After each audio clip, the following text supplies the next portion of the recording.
itong Tokyo Marui SNA na pistol. Ayan. So, ito yung TM modified na high kappa. Ito yung pinakaunang-unang version. So, available na lang yan sa kulay gold. So, di ba yung TM base, base unit niya, out of the box is naka-plastic slide. So, ito naka-upgrade na. So, ano ba yung mga pinalitan dito sa unit na to? So, una, naka-CNC one-piece aluminum slide na siya. Ayan. So, hindi nyo na kailangan mag-upgrade or hindi nyo na kailangan mag-hold ng capacity ng gas or yung lakas ng gas. So, pwede na yan sa 12 kg na gas.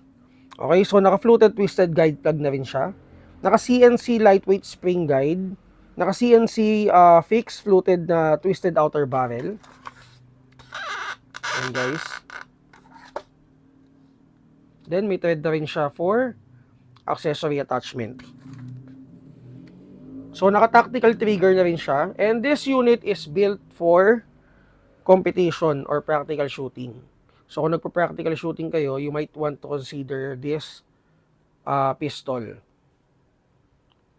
So hindi siya okay for for high FPS or yung papalakasin niyo yung unit. Mas okay siya sa practical shooting or competition shooting. Okay, so magazine capacity is 26 rounds. And kung mapapansin nyo guys, manipis yung base plate niya kasi 4.3 yung base niya.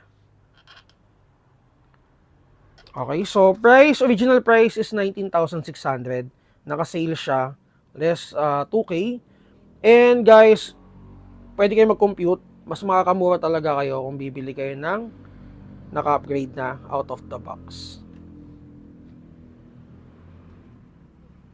Okay, so tetest natin. Check natin kung ilang FPS.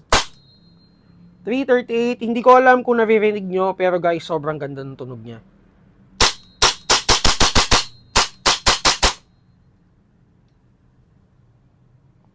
So guys, for more details, mag-PM kayo sa page namin, Mavs Hobby PH.